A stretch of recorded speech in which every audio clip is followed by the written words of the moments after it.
Marcus, Alan, yeah. Rod. And it's now coming up out of the water, and it gets really, really hot. So the gist of it is that now you have this object that gets really, really dark. It's heating up, and it proceeds, you can see it proceed to split into two objects. And now there's two objects, kind of similar in appearance, but with different thermal images and signatures. And now they're moving parallel to each other, and then you see one of them go down into the water, and the other one hangs up a little bit and now goes in. So what do we see?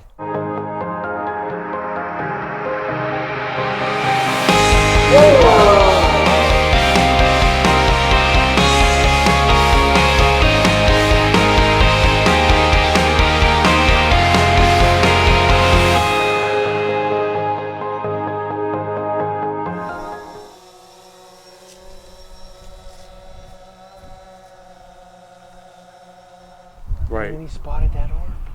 Yeah. By the telephone pole. So Rich, can you give us some background on what got you started in all this? How did you come to this point? Interesting story. 8th grade science class. 8th grade? 8th grade. This was back in 1964. The situation was that I was supposed to give a 10-minute presentation on a topic that was on a list of topics. And so I was late for the class. Everybody had already signed up for something, and the only thing that nobody had signed up for was UFOs. And I didn't know what they were at all. I thought it, and so I went up after the class and I talked with the science teacher, Mr. Bayshore, and I said, "Hey, Mr. Bayshore, what is this UFO thing?" And he said, "Oh, it's about unidentified flying objects or flying saucers." And I said, "Oh, really? And this is science class? Okay, yeah, no problem." So anyway, half-heartedly I went home, and over the next few weeks or so, I was supposed to do some studying. Came back, I did none of that, and I think I picked up a book called My Trip to Venus or something like that, and I came into the class and I bombed it severely. I got a D on the report. My teacher was well read on the subject of UFOs and asked a lot of questions in this little 10-minute talk that I gave. That evening I went home and they were talking about a case in Socorro, New Mexico, in which a Lonnie Zamora police officer had seen an object that had shot off, and two little beings next to it. Well, when I saw this on the news and Walter Cronkite was talking about it, I'm going like, whoa, this is more serious than I was giving it credit for. And I thought, well, a couple days later, my aunt was out and she took me over to a bookstore. I said, I'm going to really look for a serious book.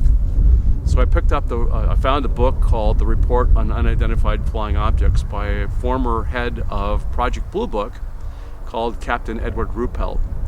And I picked it up and I'm reading this thing, and it's about jet pursuits after craft, and I'm shooting at them, and I'm going like, oh my God, this is way more serious. And then come to find out, where's the project that's investigating them? It's located in Dayton, Ohio. So it was right up the road from me. Well, my interest just propelled from there, and the next thing I know, I was giving public lectures around the area. And at age 15, after I was giving lectures around town, the next thing I know, I was on television and with Phil Donahue, who was pretty popular, and was being asked a lot of questions about it, and he had heard that I was around doing this type of thing. So then next thing I know, I was on TV and radio constantly, and I was doing shows and stuff like that. That's not really where I really was trying to be. I wanted to be out in the field, investigating it. So I basically got involved in a lot of field investigations. I was getting phone calls for everything that bumped in the night, ghosts, Bigfoot, anything that moved or whatever. Okay, call Rich, all night long. Anyway, I said, no, I got to stay in the UFO subject. That's where my interest is. So I have been doing it, thousands of lectures, lots of TV, radio.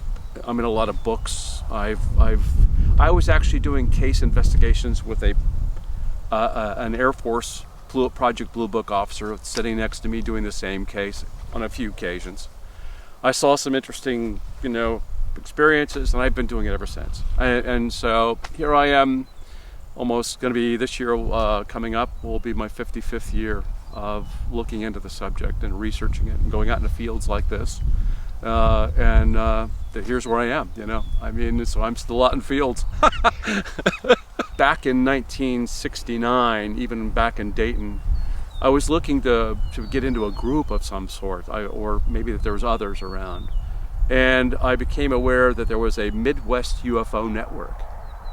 And I joined, and so that later became the Mutual UFO Network. So I have been a member with them for all this time. And I was like, then I got very active where I was like the state section director for Dayton, Ohio. And I mean, I would have literally my name and would be in the police departments, and then they would call me any hour of the day, and then I'm out, and I would be escorted sometimes in the patrol cars out to sites. And so that's pretty much the activity there. So, but anyway, I've been with them, and I was in various roles with Mutual UFO Network, one of which I was the Alabama state director. And then I also got up at the national level, and I was the deputy director of investigations, as well as then I became the director for strategic projects, which was more about how we can get technology and things like that in use for the UFO phenomenon and UFO study. So I was playing a major role with them. Well, a lot of us that were in MUFON decided that we needed to have more science than what we were getting. And so we made a conscious decision to create our own organization that was fully science-based. In other words, if you take a look at who's on board, we have about 40 people right now. We call them affiliates, and we're a coalition of scientists. And so we have everything from scientists, engineers, psychologists. We have 10 PhDs. Everybody's got like advanced degrees in some subject or another.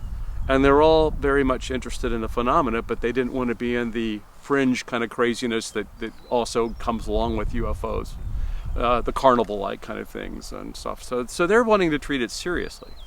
And so we had engaged in a study of the case in 2013 in Puerto Rico, where in one case we learned about this video that basically was we got a copy of from a pilot down in Miami, and it was like a leaked Homeland Security video. When you say a pilot, do you mean a pilot working for the Army or Navy or This whatever? was with the Customs and Border Protection. This was Homeland Security, so it's a pretty responsible organization, right? So, and the customs people in Puerto Rico they go on a lot of missions where it's looking for like drug runners or that type of thing, and so they know that a lot of drugs come into Puerto Rico from, these Latin American countries and stuff like that. So they have these missions, and they go on these routine flights. Well, it just so happened on this one particular flight, and this was in April 25th, 2013, they were taking off from the Rafael Hernandez Airport in Aguadilla. And as they were coming up and starting to rise up to gain altitude, they looked and they saw a light. Now, they were cleared for takeoff. So what's the light? And so they contact the control tower and say, hey, we got a light out here of something coming in from the water, and we don't know what it is, and you didn't tell us about that. So they were kind of a little bit upset. So they're flying in a Dash 8 aircraft, and they're turbopropped. And so the way you have it, you have a pilot, a co-pilot, and you have a radar guy, and you have a camera guy. And so as they take off, they continue to look at this light, and they make a circle around the airport, just continuing to watch this thing. The light went out. Now, this is at 9 o'clock at night, so the light goes out. And that caused them to think, well, maybe it is drug smuggler.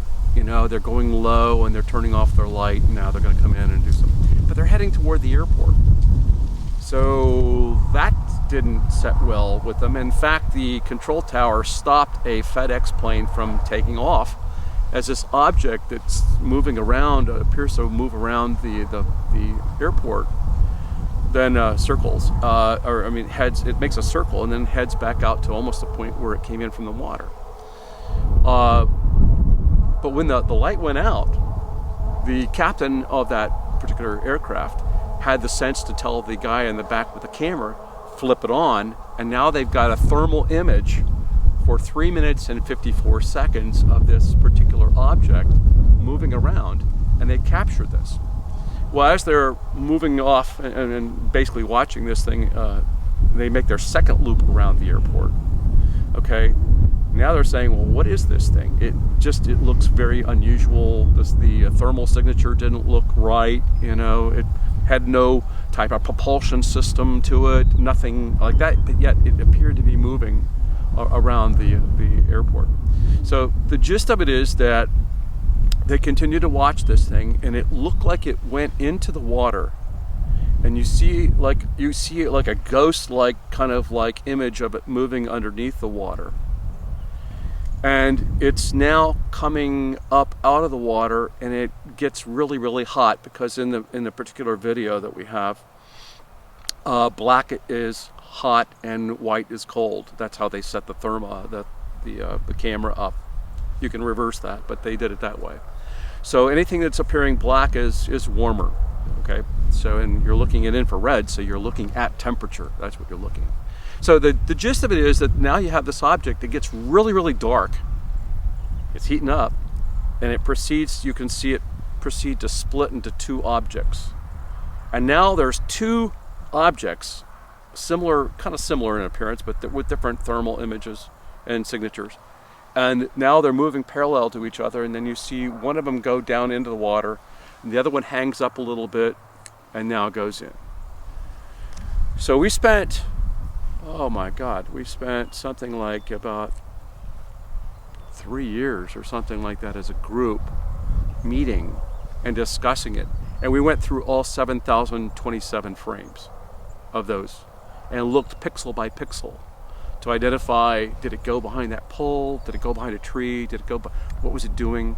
And we got the thermal signature like lashed out and stuff like that. So what do we see? And our conclusions were basically that it's completely unexplainable. It has no explanation to it whatsoever. And is it an orb like this? Is it something? What is it? What is that? We looked into like the Navy. What does the Navy have? And and they have a drone or a type of drone that now that they're working on, it can go in the water, and they can come back out. But in this case, they have a thing called a flimmer, which is one that drops its propellers or its wings, and it becomes like a torpedo. But again, it doesn't come back up and split into two. And then you have a situation where it doesn't have that thermal signature, and so there's not a match for anything, right?